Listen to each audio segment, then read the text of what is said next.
Hello students, मैं आफाक sir NCERT class के आधुनिक भारत के इतिहास में आज हम लोग चर्चा करेंगे 1858 के बाद के प्रशासनिक परिवर्तन, जिसमें हमारा मूल पॉइंट होगा, मूल चर्चा का विषय होगा अफगानिस्तान के साथ संबंध। सर्वप्रथम हम लोग अफगानिस्तान के साथ संबंध की अगर बात किया जाए तो किस प्रकार से देखा जा सकता है। तो अफगानिस्तान के साथ संबंध को के स्थायी बनाने से पहले भारत की ब्रिटिश सरकार के उससे दो युद्ध हुए। तो याद रखना है कि अफगानिस्तान के साथ संबंध बनाने के संदर्भ में अगर देखा जाए तो दो युद्ध हुए हैं।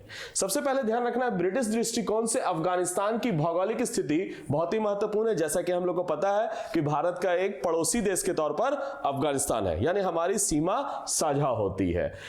रूस की ओर से संभावित सामरिक चुनौती, सामरिक मतलब हो गया स्ट्रैटेजिक चुनौती का सामना करना तथा मध्य एशिया में ब्रिटेन के व्यापारिक हित को आगे बढ़ाने के लिए अफगानिस्तान भारत के सीमा के बाहर एक अगली चौकी का काम कर सकता था। एक्चुअल में देखा जाए तो फॉरेन पॉलिसी के तहत में अगर देखा जाए तो अफगानिस्तान का एक लोकेशन जो है काफी स्ट्रैटेजिक लोकेशन है, क्योंकि एक तो रसिया और एक दूसरा ब्रिटेन के साथ जो हमारा संबंध है, उन दोनों के बीच के जगह में अफगानिस्तान पड़ता है। तो अफगानिस्तान से होकर जो है रशिया के साथ भी कनेक्शन और दूसरा ब्रिटेन के साथ भी देखने को मिलता है। तो इसीलिए अफगानिस्तान का इंपॉर्टेंस बढ़ जाता है। यानी हम लोग इस पॉइंट के माध्यम से यह समझने का प्रयास कर रहे हैं कि अफगानिस्तान हमारे लिए क्यों जरूरी है। अब गौर कीजिएगा, इसका मतलब है कि उस दौर में दो शत्रु शक्तियों के बीच एक सुविधाजनक तटस्थ, यानी कहने का मतलब एक कंट्री के तौर पर अफगानिस्तान को देखा जा सकता है। यानी दो शत्रुओं के बीच में एक तटस्थ देश के तौर पर जो है अफगानिस्तान था। अब अंग्रेज जो है इसीलिए अफगानिस्तान में रूस के प्रभाव को क्या करना चाहेंगे, कमजोर बनाना चाहेंगे। यानी वो उसकी स्थिति को कमजोर करना चाहेंगे या समाप्त करना चाहते थे। वे अफगानिस्तान को मजबूत बनते भी नहीं देखना चाहते थे। बैलेंस ऑफ पावर की बात अगर बोला जाए तो अफगानिस्तान को एक कमजोर के तौर पर रखना चाहते थे, और चूंकि अफगानिस्तान में चूंकि कमजोर कंट्री हो और उस पर रूस का प्रभाव हो, ऐसा भी नहीं चाहते थे। चूंकि ब्रिटेन और रसिया का जो है यहां पर एक अच्छा संबंध नहीं है, दोनों एक दूसरे के विपरीत हैं, शत्रु हैं। वे उसे एक कमजोर तथा बटा हुआ देश ही बनाए रखना चाहते थे, ताकि अफगानिस्तान पर उसका जो है हमेशा नियंत्रण बना रहे। तो ये एक बड़ा इंपॉर्टेंट बात देखने को मिलता है कि अफगानिस्तान का जो लोकेशन है काफी स्ट्रैटेजिक है, और इसीलिए अफगानिस्तान को लेकर हम लोग चर्चा कर रहे हैं कि 1858 के बाद प्रशासनिक परिवर्तन क्यों यहां पर देखने को मिलता है। तो अंग्रेज अफगानिस्तान के स्वतंत्र शासक, खास करके नाम याद रखेंगे, दोस्त मोहम्मद को हटाकर उसकी जगह अपना एक पिट्ठू शासक, पिट्ठू कहने का मतलब जो अंग्रेजों के हां में हां मिलाता हो, उसका कोई विरोध नहीं करता हो, उसको बैठाना चाहते थे। यानी उनकी निगाह अब शाह सूजा पर पड़ा। इसके जगह पर कौन सा है, शाह सूजा पर पड़ी, जिससे 1809 में गद्दी छिन गई थी और जो लुधियाना में अंग्रेजों का एक पेंशन खोर बनकर था। अंग्रेजों ने अफगानिस्तान की गद्दी के लिए उसे समर्थन करने का निश्चय किया। इससे फायदा क्या होगा कि अगर उसका पिट्ठू बैठा रहेगा तो अफगानिस्तान का जो स्ट्रैटेजिक लोकेशन है, सामरिक स्थिति है, उसका लाभ उठाया जा सकता है। अब उन्होंने बिना किसी कारण या बहाने के अफगानिस्तान के अंदरूनी मामलों में दखल देना शुरू कर दिया और छोटे से पड़ोसी देश पर हमला करने का निश्चय किया, जो 1839 में हुआ। यानी प्रीलिम्स के पॉइंट ऑफ व्यू से याद रखेंगे 1839। तो 2-3 पॉइंट यहां पर याद करना है। एक नंबर, दोस्त मोहम्मद शाह सूजा को बैठाना चाहते हैं, और यह शुरुआत कैसे हुई तो 1839 में हुआ। अधिकांश अफगान कबीले को अब तक रिश्वत देकर खरीदा जा चुका था। यानी अफगान कबीला बहुत सारा जो था उसे अब तक जो है खरीदा जा चुका था। 7 अगस्त 1839 को काबुल पर अंग्रेजों का कब्जा हुआ और उन्होंने फौरन गद्दी पर शाह सूजा को बैठा दिया। क्योंकि बैठाना किसको चाहते थे, शाह सूजा को बैठाना चाहते थे। शाह सूजा को वो अब जो है वहां पर अफगानिस्तान के क्षेत्र में जो है गद्दी पर बैठाना चाहते थे।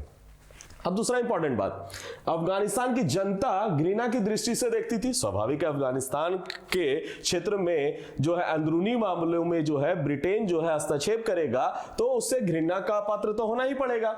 इसलिए कि वह विदेशी संगीनों का सहारा लेकर फिर से शासक बना था, और चूंकि शाह शुजा को भी जो है वो अच्छे निगाह से नहीं देखते हैं। अब अनेक अफगान कबीले ने विद्रोह कर दिया। एकाएक 2 नवंबर 1841 को काबुल में विद्रोह छिड़ गया, और गौर कीजिएगा यहां पर हट्टे कट्टे अफगान ब्रिटिश जो है एक दूसरे पर जो है टूट पड़े, और चूंकि संघर्ष शुरू हुआ, अंग्रेजों ने फाइनली मजबूर होकर 1841 दिसंबर 1841 को अफगान सरदारों से एक समझौता किया और बात मान ली कि अफगानिस्तान से वे चले जाएंगे और दोस्त मोहम्मद को फिर से गद्दी पर बैठाया जाएगा। क्योंकि दोस्त मोहम्मद को गद्दी से हटाकर किसको बैठाया गया था? शाह शुजा को बैठाया गया था। खैर, हालांकि यहां तक जो है बात मूलतः खत्म नहीं होती है। अब अंग्रेज अफगानिस्तान छोड़ रहे थे, पूरे रास्ते भर उनको जगह जगह पर हमलों का सामना करना पड़ा। इसी संदर्भ में 16,000 सैनिकों में से केवल एक ही जिंदा सीमा तक पहुंचा और अनेक जीवित रहे जो वो युद्ध बंदी बना लिए गए। ये हो गया प्रभाव, चूंकि इस संघर्ष का परिणाम क्या निकला। इस तरह अंग्रेजों का अफगान अभियान बुरी तरह से असफल रहा, पिट गया, खराब स्थिति में रहा। यानी जो स्ट्रैटेजिक लोकेशन का वो लाभ लेना चाह रहा था ब्रिटेन, वो लाभ नहीं ले पाया। एक सरकार ने अब जो है फिर से ब्रिटिश भारत में जो है एक नया अभियान के प्लान किया गया, यानी अब फिर से एक नया अभियान किया जाएगा। अब 16 सितंबर 1842 को उन्होंने दोबारा काबुल पर अधिकार कर लिया, यानी ब्रिटेन ने फिर से दोबारा काबुल पर अधिकार कर लिया। हालांकि अब जो है वो जैसे दूध का जला छाछ भी जो फूंक फूंक कर पीता है, इसलिए अब जो है अंग्रेज अब वो ऐसी स्थिति का दोबारा सामना नहीं करना चाहते, इसलिए अपने अनुभव से अच्छी तरह से वो सबक लिए। हाल ही का जो हार हुआ था, उनका अपमान हुआ था, उसका बदला ले चुकने के बाद उन्होंने दोस्त मोहम्मद से समझौता कर लिया और काबुल को खाली करके उन्होंने दोस्त मोहम्मद को अफगानिस्तान का फाइनली स्वतंत्र शासक मान लिया। यानी दोस्त मोहम्मद को फिर से जो है फाइनली शासक मानना पड़ा उनको, क्योंकि वो अब नजर आ रहा है ब्रिटेन को, अब वो इस पर जो है प्रभाव नहीं कायम कर सकते हैं, प्रभुत्व नहीं कायम कर सकते हैं। प्रथम अफगान युद्ध में 1.5 करोड़ रुपए से अधिक का खर्च आया था, तब लगभग 20,000 प्लस जो है सैनिक इनके मारे गए थे। अंग्रेजों ने अब अफगानिस्तान के अंदरूनी मामलों में दखल ना देने की अनुमति की, यानी कहने का मतलब अंग्रेज अब सोच रहे हैं कि अब वो तटस्थ रहेंगे। और 1860 के दशक में क्रीमियाई युद्ध में हारने के बाद जब रूस ने मध्य एशिया पर ध्यान दिया, तो अंग्रेजों ने अफगानिस्तान को एक तटस्थ देश के रूप में मजबूत बनाने की नीति अपनाई। चूंकि अब जो यहां पर स्थिति क्या हो गई, बदल गई, यानी समकालीन इंटरनेशनल जो पॉलिटिक्स है वो पॉलिटिक्स बदल गया। तो अब जो है अंग्रेज जो है अफगानिस्तान को क्या कर रहे हैं, एक स्वतंत्र तटस्थ देश के रूप में, यानी एक अलग थलग देश के रूप में उसे स्वीकार कर लिया। उन्होंने काबुल के अमीरों को अपने अंदरूनी दुश्मनों पर काबू पाने और विदेशी शत्रुओं से अपनी स्वाधीनता बनाए रखने में हर तरह की सहायता करने का निश्चय किया। यानी ब्रिटेन अब कह रहा है कि आप अपने अंदरूनी मामले को सॉल्व कर लो, हम हर संभव आपको सहायता देंगे। इस तरह हस्तक्षेप ना करने और कभी कभी सहायता देने की नीति अपनाकर उन्होंने अमीर को रूस के साथ हाथ मिलाने से रोक लिया। जो वहां के अमीर वर्ग थे अफगानिस्तान के, उन अमीर वर्ग को जो है रूस के साथ झुकाव ना करने के लिए उन्होंने अमीरों को अपने फेवर में करने का प्रयास कर लिया।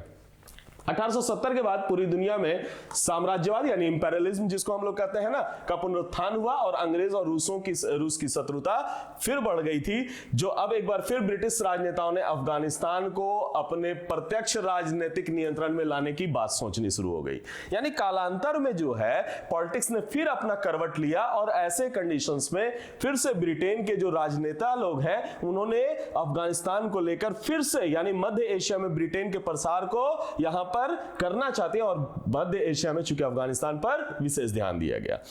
अब अफगान शासक हैं शेर अली पर ब्रिटेन की शर्त लादने के लिए उन्होंने 1878 में अफगानिस्तान पर एक और हमला किया, जो कि दूसरा अफगान युद्ध के तौर पर जाना जाता है। यहां पर अगला नाम याद रख लेंगे हम लोग, शेर अली। मई 1879 में शांति स्थापित हुई जब शेर अली के बेटे याकूब खान ने जो है गंदमक की संधि पर हस्ताक्षर किया, यानी गंदमक की संधि पर फाइनली हस्ताक्षर किया। तो इस संधि के द्वारा अंग्रेजों को वो सब कुछ मिल गया जो वो चाहते थे, जिस प्रयास के लिए वो काफी वर्षों से परेशान थे, प्रयासरत थे, अब वो सारा चीज मिल गया। उन्हें कुछ सीमावर्ती जिले भी मिल गए। काबुल में एक रेजिडेंट रखना चाहती थी, जैसा कि हम लोग को पता होगा कि ब्रिटेन हर संभव जहां पर भी अपना सत्ता में बेदखल करना चाहती थी वहां एक रेजिडेंट रखती थी। रखने का अब इनको अधिकार मिल गया और अफगानिस्तान की विदेश नीति पर उनका नियंत्रण स्थापित हो गया। अंग्रेज यही चाह रही थी कि ब्रिटेन जो है वो अफगानिस्तान के अंदरूनी मामले में इंटरफेयर करे, उसके फॉरेन पॉलिसी का निर्धारण करे, ताकि जो है रसिया का उसमें इंटरफेरेंस ना हो सके और मध्य एशिया में ब्रिटेन का पकड़ मजबूत हो सके। तो ब्रिटिश रेजिडेंट मेजर केवानियारी तथा उसके सैनिकों के अंगरक्षक पर हमला करके उन्हें मार डाला। हालांकि अफगानिस्तान पर अंग्रेजों ने एक बार फिर हमला करके उसे अधिकार कर लिया और इस प्रकार अब अपनी बात स्पष्ट कर चुके थे। अंग्रेजों ने एक बार अपनी नीति बदली और मजबूत और दोस्त अफगानिस्तान के अंदरूनी मामलों में दखल ना देने की पुरानी नीति फिर से अपनाई गई। दोस्त मोहम्मद के पोते हैं अब है अब्दुल रहमान को अफगानिस्तान का नया शासक बनाया गया। आप लोग को क्या करना है कि जितने भी शासकों का नाम आ रहा है उसको पॉइंट आउट कर लेंगे और कई जगह जो है क्वेश्चंस में पूछे जा सकते हैं। अब्दुल रहमान ने भी ब्रिटेन को छोड़कर किसी और शक्ति से राजनीतिक संबंध ना रखने की जो है उन्होंने एक तरह से हिमायत भर दी, यानी अपनी जो है स्वीकृति दे दी। इस तरह अफगानिस्तान के अमीर का अपनी विदेश नीति पर नियंत्रण नहीं रहा। इस सीमा तक वो एक पराधीन शासक बनकर रह गए और अपने देश के अंदरूनी मामले पर उसका अधिकार बना रहा, यानी बाहरी नीति पर जो है ब्रिटेन का प्रभुत्व रहा और अंदरूनी तौर पर जो है उनका अपना नीति रहा है। तो इस तरह से देखा जा सकता है कि प्रथम विश्व युद्ध और 1917 की रूसी क्रांति ने आंग्ल अफगान संबंधों को फिर से एक नया टर्निंग पॉइंट दे दिया। टर्निंग पॉइंट के तौर पर देखते हैं हम लोग, है ना। तो अफगान अब ब्रिटिश नियंत्रण से पूर्ण स्वाधीनता की मांग करने लगा। इस समय जो है हबीबुल्लाह जो 1909 में अब्दुल रहमान के बाद अमीर बना था, अमीर कहने का मतलब शासक वर्ग को कह रहे हैं, जो 20 फरवरी 1919 को उसकी हत्या कर दी।